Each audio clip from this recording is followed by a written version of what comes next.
দুই তিনিটা নতুন সমস্যা চকুত আহিছে। একটো হ'ল যে 6 লেন হাইৱে হোৱাৰ পিছত বাহিনীত খানাপাৰাৰ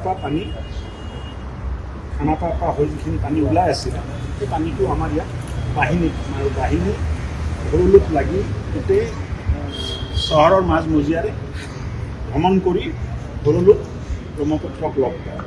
এই পানীটো ইমান বেছি যে পানীটো ভৰলুৱে জানিব নোৱাৰি বেলেগ বেলেগ এৰিয়াত স্পিল অভাৰ কৰে।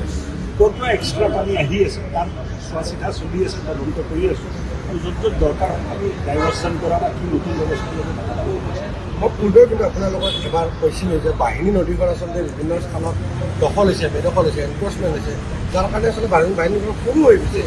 এইটো এটা ফল এক প্ৰকাৰৰ। তেনে আচলতে বাহিনী নদীখনৰ বিষয়ে আপোনালোকে কিবা চিন্তা কৰি এছেছমেণ্টটো হ'ল কিবা চিন্তা কৰিছে নেকি? মই DC মহোদয়ক আগ্ৰহ ৰাখিছোঁ যে এইবাৰ ভালকৈ চালি জাৰি চাই লওঁ যদি কিবা প্ৰয়োজন আছে আৰু মানে বাহিনীটো বহুত শেষ হৈ গৈছে, বাহিনীটো যাব নোৱাৰে, তাত যি ব্যৱস্থা ল'ব লাগে বিধি হিচাপে ব্যৱস্থা।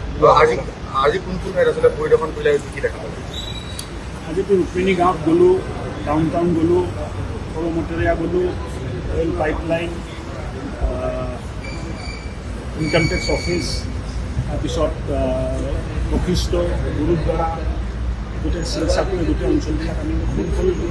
মই ভাবোঁ যে লাহে লাহে সমস্যাবোৰ কমি আহিছে, মানে নতুনকৈ সমস্যা জন্ম হৈছে, পুৰণা সমস্যাবোৰ বহুত কমিছে। পূৰ্বতকৈ কিছু হ্ৰাস হৈছে আৰু হ্ৰাস হ'ব।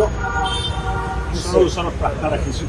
এইখিনি আৰু এটা কথা সুধিব বিচাৰিম, যিহেতু বশিষ্ঠৰ অঞ্চলত বহুতখন বজাৰ আছে, সেই বজাৰত যিখিনি জাবৰ আছে, যিটো নতুনকৈ যিটো ড্ৰেইন বনোৱা আছে, তাতে জাবৰখিনি পেলাই দিয়াৰ ফলত পানীখিনি ওলাই যাব নোৱাৰে, তাৰ পৰা পানী সৃষ্টি হয়। এই ক্ষেত্ৰত কেনেকুৱা ব্যৱস্থা জাবৰটো দাদা পাব্লিকে পেলাই দিয়ে।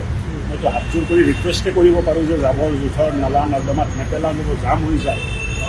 আকৌ যাই বুজাম, ৰিকুৱেষ্ট কৰিম।